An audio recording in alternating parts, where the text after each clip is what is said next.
What is up, fellow admins? So I hope you're all doing fine right now. So as you can see up right there, I finally reached admin level 80 after a month of grinding in Aether. So yeah, by the way guys, I'm really sorry if my voice is kinda low, and I think this is my first time doing a face I mean this is my first time doing a voice reveal, so yeah, it's kind of weird for me, but I think I will get used to it soon. So yeah, so I guess let's back to the main topic. I'm going to show with you all some quick tips and guides on positioning, enchant sigils, and basically everything that you need to know. So without further ado, let's get into it. So basically, what are sigils? Sigils are a farmable gear type, similar to relics in Honkai Star Rail, stigmata in Honkai Impact 3rd, artifacts in Genshin Impact, and lastly the logistics in Snowbreak Containment Zone. So if y'all played this gacha games, then I'm sure you'll easily understand this type of gears as well. You can upgrade your sigils from LVL1 to LVL40 max. This I mentioned is only for 5-star sigils.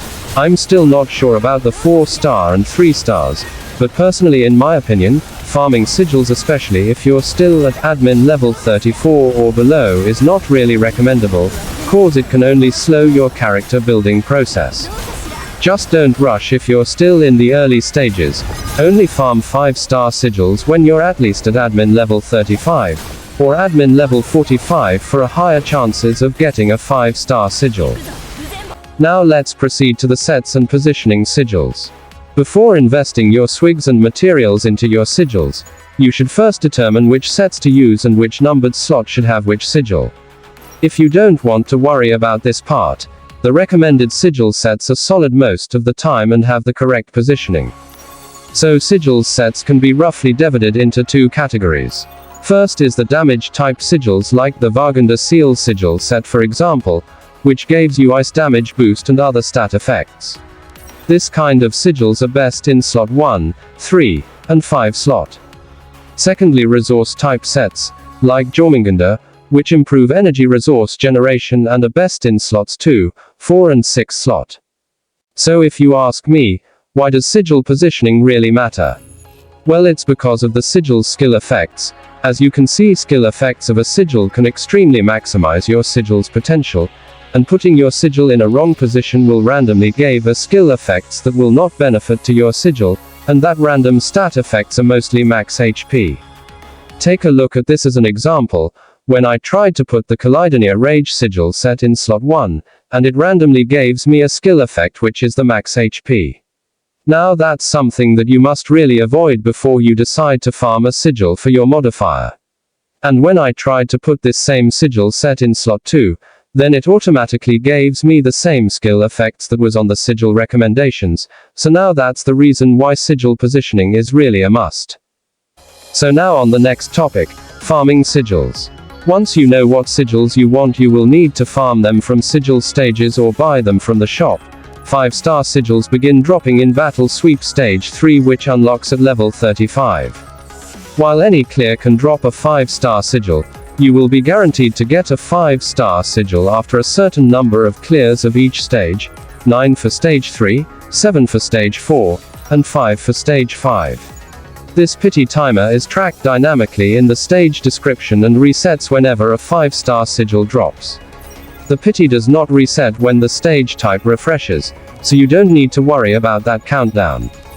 Tips: if you have a lot of 5-star sigils that aren't even in the right position, and somehow your modifier needs a perfect sigil positioning set, then you can just go to the inventory, then go to sigils, and then press the all button, then press this, and then you can salvage all the sigils that you don't need. And as you can see, I've just got a sigil core just by scrapping my 5-star sigil, so basically this sigil core you need at least 15 of it to buy a desired sigil that you want, and for every 5-star sigil that you scrap, you'll get 5 sigil cores and some experiment mats in exchange. Then after you got the 15 sigil cores, go to shop, then go to the trading zone, look for the sigil shop and press the 5-star sigils. And there you go, you can pick any sigil that you want, from position 1 to 6. This is the only way you can position your sigils a bit faster for now, since if you're trying to farm for it then there's no guarantee on getting that right sigil that you need, so yeah, this could be your best option if you have a lot of 5-star sigils. So these are the modifiers that I tried to rebuild their sigil positioning, and now it's getting a bit better. All I need is to fix their enchantment skill effects again. This is actually the most stressful thing when you're trying to maximize your sigil, getting its enchantment skill effects. Which is basically for our next topic, is about enchanting skill effects. So basically there are 2 empty enchantment effects in your sigil. One of them will be unlocked if your sigil is at level 30 and the last will be unlocked at level 40. And in order to get an enchantment effect you'll need these 3 materials. They are called T1, T2 and T3 nodules.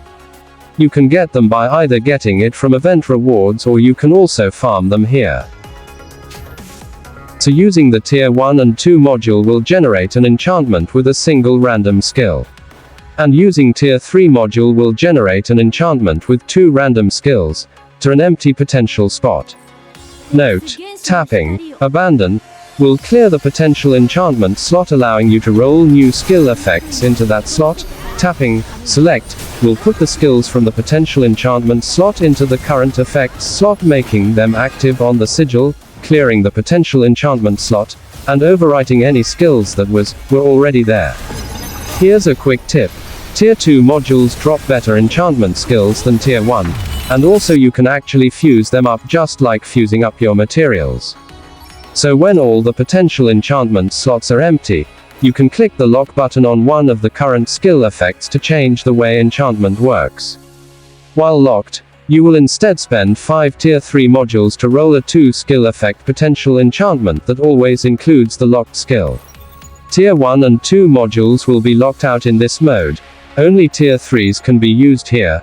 To be honest, this really a draining way to find a good enchantment skill for your modifier, but in the end you still have no choice. If you really want to maximize your modifier, then you should follow these steps as well. And for the final guide, the general zone reconstruction.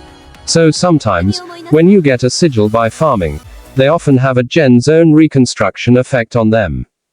When these sigils are equipped to a modifier whose gen zone matches the reconstruction effect's general zone, that sigil will provide an extra 20% to its base stats. But if you somehow got a sigil that has a reconstruction general zone and it's not the same gen zone as to your modifier, then you can add or change the general zone of a sigil with reconstructors, which are primarily gotten from hazard zone cleaning, shop or in-game event rewards, since they're not farmable. And I hope that this video helped you about understanding sigils. To be honest, at first I really thought that the sigils are just a normal gear in Aether Gazer when you only need to level it up to max and upgrade the skill effects. Then that's when I learned more that there's still way more about the sigils to learn about more than I just said earlier. So I hope you guys should not do this mistakes that I did until now. So if this video to help you, then please do like the video and might consider subscribing. That would be really appreciated for a small content creator like me. And I guess that's all for now, fellow admins. See y'all on the next video. Peace.